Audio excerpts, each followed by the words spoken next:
It's a restoration project like no other. Our aim is to save a unique piece of theme park history. A former animatronic that entertained millions at Alton Towers was about to have a new lease of life as we preserve the structure for future generations to enjoy. But I wouldn't be able to complete the project on my own. Me and my dad decided to tackle the restoration of the Alton Towers Bookworm together, a father and son project that I will remember for the rest of my life.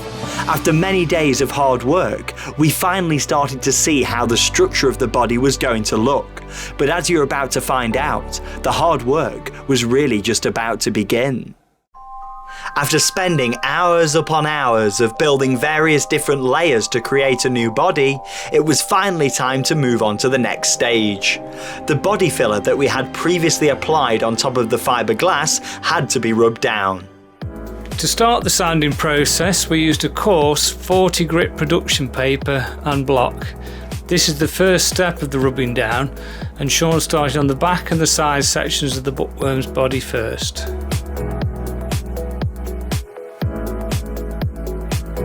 I then started to rub down some of the filler on the front part of the body. The 40 grit production paper was the best to use at this stage due to how rough the filler was on the body. After starting at the top, I then made my way down the front of the body.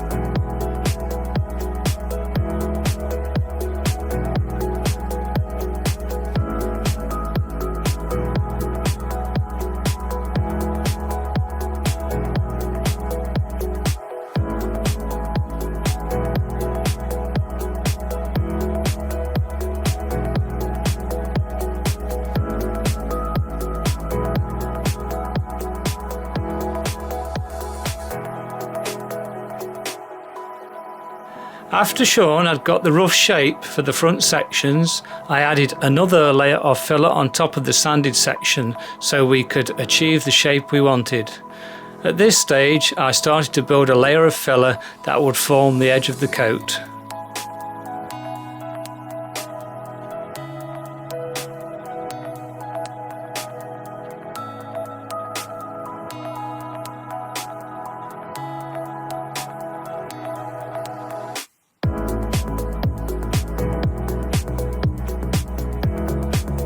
We then changed the production paper to a 60 grit, which is less coarse than the previous one, so the scratches will not be as severe. We then sanded down more of the filler until the right shape was starting to form.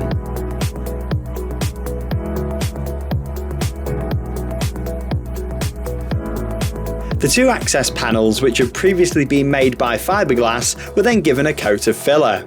These are both for the rear of the bookworm's body, to allow access to the inside. We had then reached a point where the body shape was formed, and we no longer needed the foam inside the structure. This was the original foam from when the bookworm was built in 1996, as I'm sure you can imagine, the smell certainly wasn't pleasant. Because of this, we decided to remove it, which also allowed us much better access to the inside of the structure.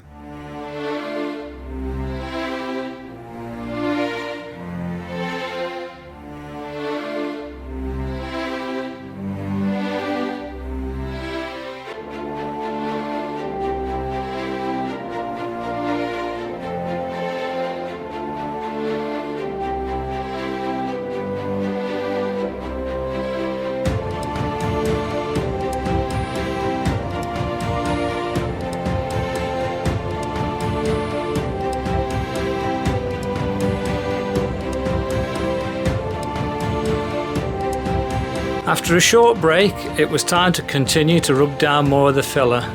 By this point, the final shape that we were trying to achieve was well on its way.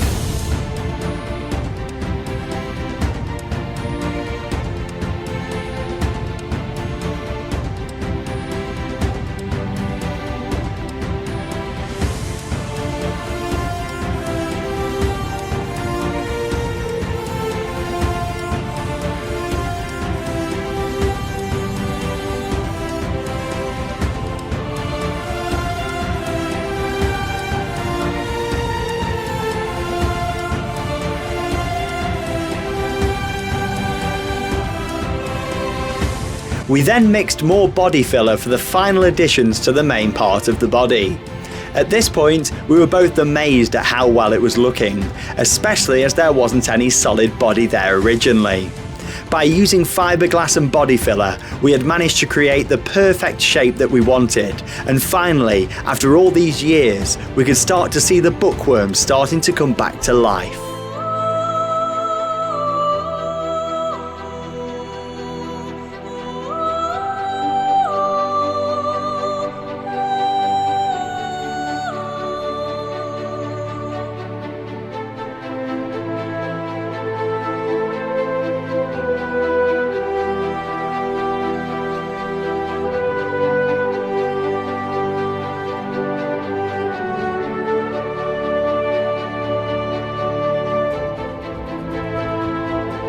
Sean then washed the dust off the entire structure.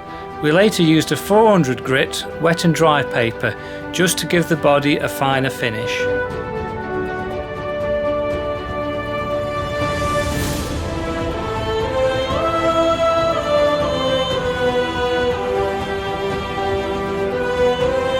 After spending over a week on the filling process and after a good wash down, the bookworm was well on the way towards painting. The next stage will be to use undercoat to add the first layer of paint to the body.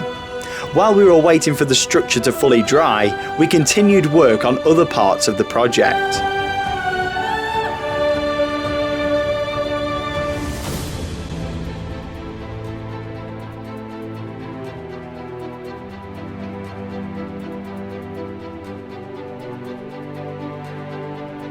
Previously, we'd used fiberglass to repair the spyglass, however now it was time for the next stage. Similar to what we used on the body, we added a small amount of body filler to cover the fiberglass.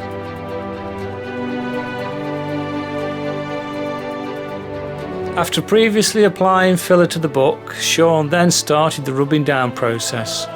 All of the book was then rubbed down using wet and dry sanding paper. This prepared the book ready for the undercoat. During its lifetime at Alton Towers, the bookworm's head had deteriorated due to the elements. As previously mentioned, the park even added a scarf to his neck during the early 2000s. This would help cover the damage. It was clear that this was going to be a tough part of the restoration.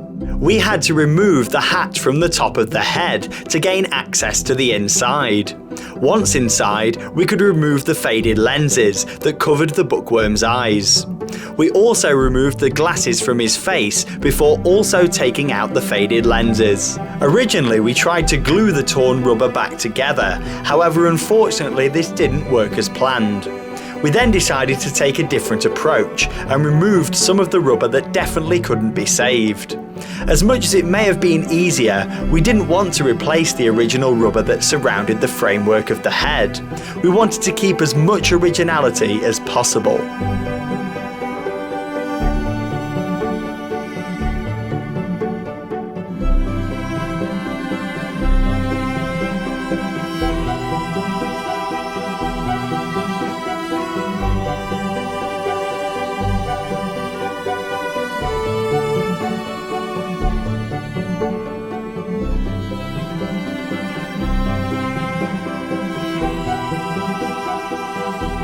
It was important that I didn't remove too much of the old rubber, as once cut off, the original rubber could not be reattached. By this point it was starting to look much neater.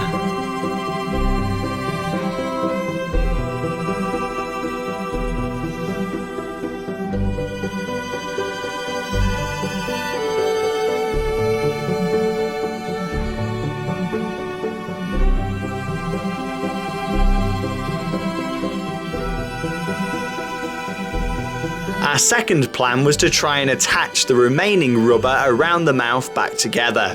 We tried various different ways of sticking the rubber to the structure, however nothing seemed to hold it in place. The only solution we had to fix this was by adding various screws through the rubber and into the structure of the head. We later used fiberglass to cover over the repaired section of the head.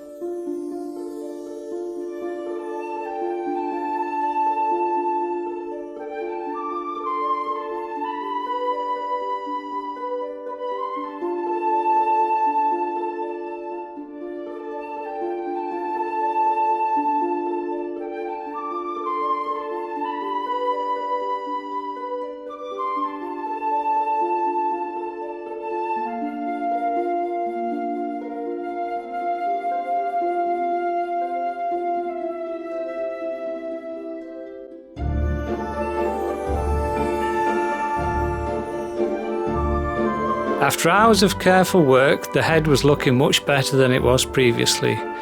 The area around the mouth was heavily damaged. However, after trying 3 different ways to fix this, the work was finally a success. The next stage of the restoration was applying undercoat to the majority of the bookworm's body. We decided that the best option to apply it would be to use a sponge roller where possible. This would then give a smoother finish to the undercoat. We used a brush to get to the parts of the body that were then hard to get to with a roller.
We also applied undercoats to the hands of the bookworm along with other sections that would later be painted to look like his jacket. The undercoat that we used is a general household undercoat that would normally be used on woodwork or other solid surfaces.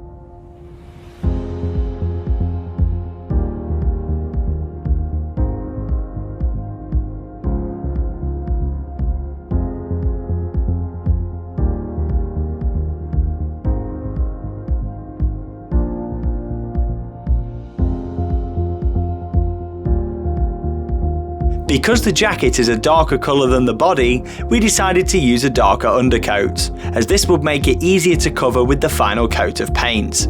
The reason we used the light undercoat on the front was because the body will be covered with lighter colours.